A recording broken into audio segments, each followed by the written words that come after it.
Hello everyone and welcome back to Math Bolt Master. আৰম্ভ কৰোঁ আমাৰ আজিৰ সেশনটো। তো আজিৰ সেশনটো হ'ব আমাৰ এটা প্ৰেক্টিস সেশন। তো আমি লাষ্ট তিনটা সেশনত অলৰেডি কথা পাতি থৈছো পেৰিমিটাৰৰ ওপৰত, পেৰিমিটাৰ কেনেকা ক্যালকুলেট কৰে, ইভেন আমি কেইটামান প্ৰবলেমো সলভ কৰিছিলো ইউনিট স্কয়াৰ ইউজ কৰি পেলাই আমি কেনেকা পেৰিমিটাৰ ক্যালকুলেট কৰিব পাৰো। তো তাৰে কন্টিনিউয়েশনত আজি এটা প্ৰেক্টিস সেশন আমি আৰম্ভ কৰিম। So let us begin. First question. Each square on the grid is 1 unit square. তো ইয়াতে আমাক এটা গ্ৰিড দিয়া আছে। এটা গ্ৰিড স্মল গ্ৰিড যদি চাওঁ সেই স্মল গ্ৰিডটো কৈছে এটা 1 ইউনিট স্কয়াৰ, মিনিংটো এইটো হৈ গ'ল যে এই স্কয়াৰটোৰ সাইড হৈছে 1 1 1 গোটেইকেইটা সাইড। ঠিক আছে, তো এই ইনফৰমেশনটো ইউজ কৰি পেলাই এই যোনটো স্কয়াৰ দিয়া আছে এই স্কয়াৰটোৰ পেৰিমিটাৰ আমি ক্যালকুলেট কৰিব লাগে। তো ফাইন, তো আমি প্ৰথমতে ইয়াৰ পৰা ইয়ালৈ আৰম্ভ কৰোঁ। তো ইয়াতে আছে আমাৰ 1 2 3 4 5 6। তো তাৰ মানে এইখিনিৰ পৰা এইখিনিলৈ কিমান হৈ যাব 6 ইউনিটস হৈ যাব। যেহেতু এটো স্কয়াৰ হয়, স্কয়াৰৰ কি হয় গোটেইখিনি সাইড ইকুৱেল হয়, এইটো 6 হৈ যাব, এইটো 6 হৈ যাব আৰু এইটো 6 হৈ যাব। ঠিক আছে, তো আমি স্মাৰ্টলি সলভ কৰিব পাৰোঁ। তো 6 মাল্টিপ্লাই টু 4 কি হৈ যাব 24। তো তাৰ মানে এই স্কয়াৰটোৰ পেৰিমিটাৰ হৈ যাব আমাৰ 24 ইউনিটস। ঠিক আছে, এতিয়া আমি যাওঁ নেক্সট কোৱেশ্চনটোলৈ। ফাইন, এবাৰ আৰু এটা স্কয়াৰ দিছে, আকৌ সিম্পল হয়। তো এবাৰ এই স্কয়াৰটো আমি কি কৰিম, এইখিনিৰ পৰা এইখিনিলৈ প্ৰথমতে কাউন্ট কৰি লওঁ। তো 1 2 3 4 5 6 7 8 9। ঠিক আছে, 9 হয়।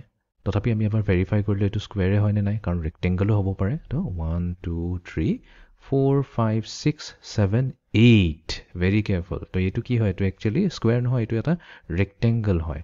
ঠিক আছে, তো ইয়াতে কোৱা নাছিলে একো, তো সেইকাৰণে সদায় ডাইৰেক্টলি কৰিব নালাগে। তো এবাৰ কনফাৰ্ম কৰি ল'ব। তো তলৰটো কাউন্ট কৰি লওঁ 1 2 3 4 5 6 7 8 9। তো তলৰ সাইডটো হৈছে আমাৰ 9 আৰু এইটো হৈ যাব 1 2 3 4 5 6 7 8। তো এইটো হৈ গ'ল আমাৰ 8।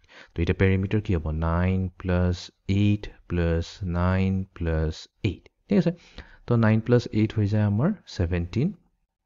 ঠিক আছে, প্লাস আৰু ইফালে আছে 9 + 8, এইটো হৈ যাব আমাৰ 17। 17 আৰু 17 এড হলে আমাৰ হৈ যাব 34। তো তাৰ মানে পেৰিমিটাৰ হৈছে 34 ইউনিটস।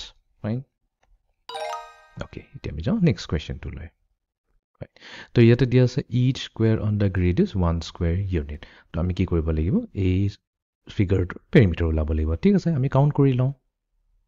তো 1 2 3 4 5 6 7 8 9 10 11 12 13 14 15 16 17 18 19 20 21 22। তো 22 আহিছে। তো তাৰ মানে ইয়াৰ পেৰিমিটাৰ হৈ যাব আমাৰ 22 ইউনিটস। আমি ভেৰিফাই কৰি লওঁ, এইটো হৈ গ'ল আমাৰ 22 ইউনিটস। এতিয়া আমি যাওঁ লাষ্ট কোৱেশ্চনটোলৈ। ঠিক আছে, তো এইটোতো সিম্পল, এটা স্কয়াৰ বুলিকে কৈ দিছে। স্কয়াৰ যেতিয়া কৈ দিলে প্ৰবলেম নাই, তো ডাইৰেক্টলি আমাৰ সাইড ইকুৱেল হৈ যাব। তথাপি আমি ভেৰিফাই কৰি লোৱাটো সদায় ভাল কাম। তো ইয়াতে তিনটা আছে, ইফালে 3, ইয়াতেও আছে 1 2 3। ফাইন, তলতো আছে 1 2 3। তো গোটেইকেইটা সাইড ইকুৱেল হৈ গ'ল 3। তো 3 মাল্টিপ্লাই টু 4 হৈ যাব আমাৰ 12। তো তাৰ মানে পেৰিমিটাৰ হৈ যাব 12। তো ইয়াতে আমি 12 দিম আৰু এইটো আমি চেক কৰি ল'ম। তো এইটো আছিল আমাৰ আজিৰ সেশনটো। তো আমি পেৰিমিটাৰ কেনেকা উলিয়াই ইউনিটস ক্যালকুলেট, যে আমাক যোনটো স্কয়াৰ গ্ৰিড দিয়া থাকিব এই স্কয়াৰ গ্ৰিডৰ সাইডবোৰ ক্যালকুলেট কৰি আমি ইজিলি পেৰিমিটাৰ ক্যালকুলেট কৰিব পাৰোঁ। সো আজিৰ সেশনটো এইখিনিতে সমাপ্ত কৰিলোঁ। So see you in the next session. Thank U.